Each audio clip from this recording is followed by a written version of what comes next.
come this evening as representative to speak in behalf of the Marcos family. And I feel that we have a place in the eulogizing of Art Ariuza because we certainly considered him one of ours. First of all, to the family of Art, I can only extend my deepest sympathies. I have a fair idea of what it is to lose a father and how devastating it can be to a family.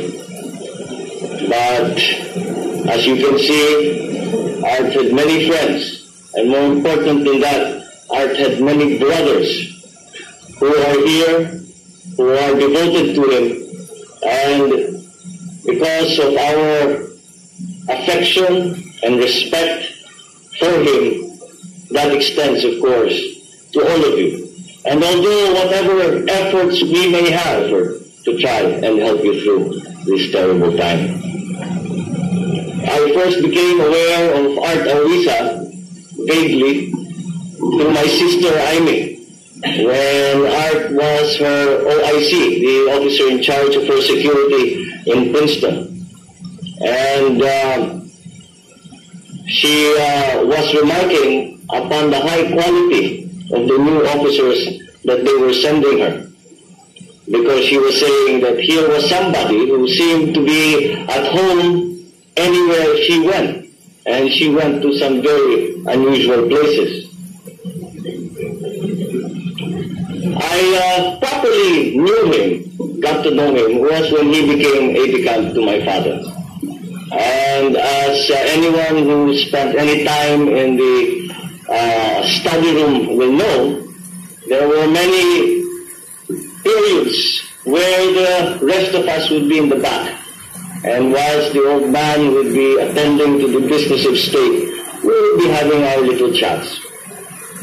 And it was most impressive to me to see that in spite of the volume of work that my father was giving Art, that I discovered one afternoon while chatting with him, that he was taking up his MBA and running a major conglomerate at the same time. And I credit Art for the influence that he gave me for my having decided after all, because he would show me his books in the when he was studying MBA. And I said, what's the MBA all about? And he would show me, I'm learning about this and I'm learning about that. And I said, why is that important? Well, in my job at Jacinto, I have been able to apply some of these principles. And that's the kind of idea that led me to even consider studying for the MBA. And I noticed that he was, of all the aide-de-camps, I think, had become really an extension of my father. He has been described here today as being the professional perfectionist. And that is a perfect description. And I think the reason why he worked so well with my father was he had found another professional perfectionist. The story about the young Lieutenant Ariuza not allowing the president to enter an area that he had not considered secure is now, I think, famous amongst his friends. And I did not realize it then, but I found out later on that Art Ariuza had, of course, been spotted very early on, slowly developed, and before he became, he had joined the H office, he had been working and doing things already for the old man and General there. And so when he came to us, when he came to the study room, he was already a terribly professional and accomplished officer. However, as we all know, the test of any man, the test of any person, is in times of great difficulty. And I can think of no experience that would be considered more difficult than the years we spent in Hawaii after the events of '86. I was going to say, as you can imagine, but then it came to me that you cannot imagine what it was like in the house in Makiki Heights, especially in those days of '86 and '87, when our futures were completely bleak, when we did not know what our days would be like one day to the next. There are some people here that were with us in Makiki, in Hawaii.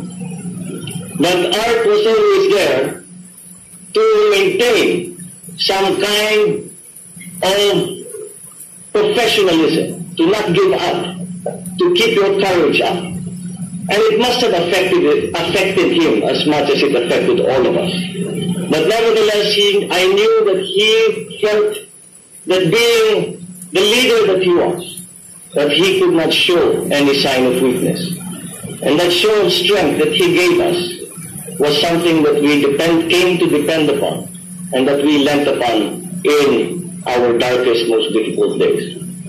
However, as time went on and I got to know Art much, much better, and we would sit, and the old man was already ill. Some of the time he was already in the hospital.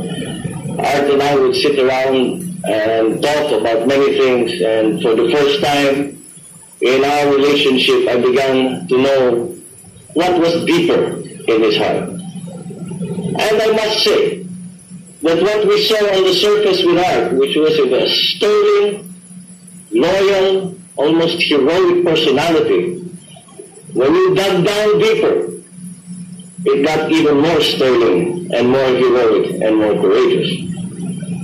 And so when it came to, the news came to me that he had been diagnosed with an illness, and it did not look too promising, I was, of course, I did not really believe, because Art was always, would not talk about his own problems, would not complain, and we knew that he could handle anything. And I remember that when he was talking to a friend of mine, that he said, I'm ill and things don't look good. I think my commander-in-chief is already calling for me. And that is the same feeling that I had when my father died. And that was when I remember he spoke at he gave a eulogy for my father. And I mean, finished his eulogy, and he came down, and I said, Art, I always knew it, but I now know it for sure. You are my brother. I consider him my brother because I knew of his love and devotion to the old man. Everybody here knows that he could have come home to the Philippines much earlier than he did. Everyone knows that he could have come home to the Philippines without having any problems, because he had his classmates to help him. He had many people who respected him, who would not humiliate him. But he did not. He did not because he felt a sense of duty to the old man. He felt a sense of unfinished business. And so he stayed on. And it is a great pity, because as time went on and things and the situation in the Philippines changed, I was beginning to get the feeling that perhaps he was going to take the opportunities that had been presented to him and finally reach the potential that we all saw in him. But life being what it is, he was struck down before we could see his star rise to its real height.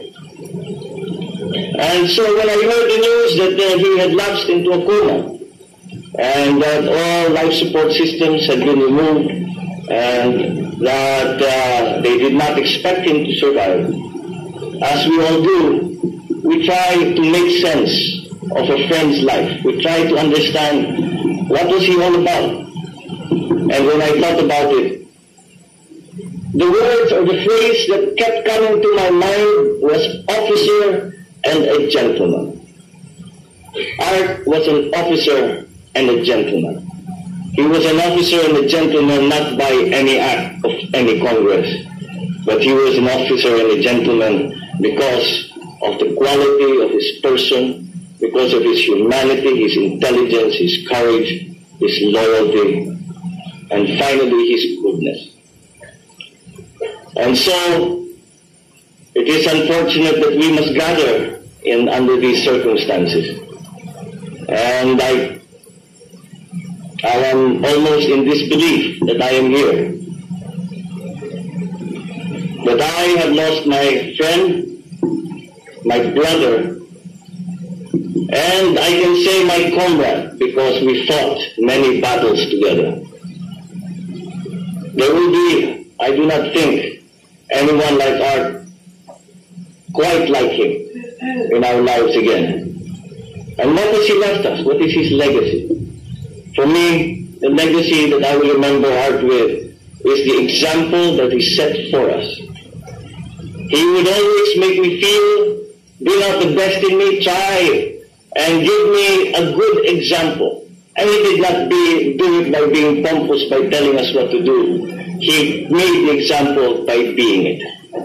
And so from now, whenever I remember Art Aruiza, and I think for the rest of us, that when we remember Art Aruiza, we will remember the shining example that he put before us and the ideal that we shall all try to be, to follow his example.